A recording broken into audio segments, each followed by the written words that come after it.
Hello, আসসালামু আলাইকুম। আজ আমরা এসেছি রাজবাড়ির পুঠিয়া রাজবাড়ির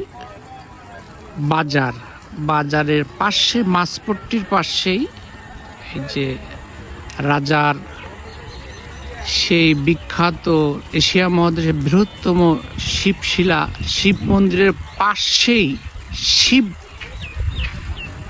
চকি বলে, অনেকে শিব সাগর বলে,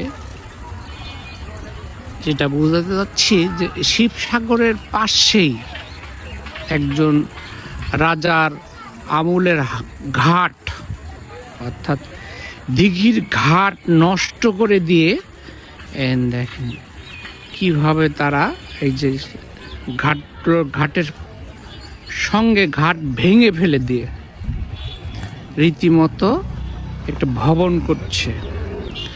ব্যক্তি মালিকানা বলছে, কিন্তু ঐতিহ্যবাহী রাজার ঘাট নষ্ট করে আসলে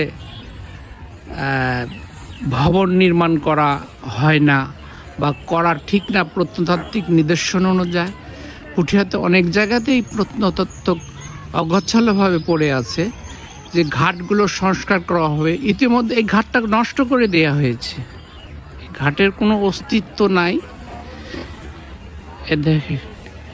দেখেন ঘাট দখল করে দিয়ে যে ঘাটের যে অস্তিত্ব, এই যে এইটা কিন্তু ঘাটের সিঁড়ি বা নষ্ট করে দিয়ে তারা এখানে ভবন করছে। এক হোমিও ডাক্তার রুহুল নামে, সে 15 লক্ষ টাকা দিয়ে এই 5% জায়গা কিনছে।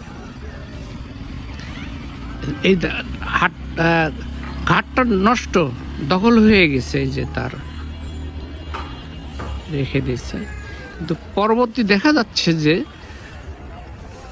পুকুরের ওই পারে কিন্তু একটা ঘাট এখনো অক্ষত আছে, আর এই ঘাটটি সে নষ্ট করে ফেলে দিল। আমরা দাবি করছি, এলাকাবাসীরা দাবি করছে যে প্রশাসনের পক্ষ থেকে অতিবিলম্ব বা অতি দ্রুত এই ঘাটটিকে আগের মতো, আগের ন্যায় তৈরি করা এবং এই অবৈধ স্থাপনা ঘাটের সঙ্গে ঘাট ভেঙে করার বন্ধ করার দাবি জানাচ্ছে এলাকাবাসীরা।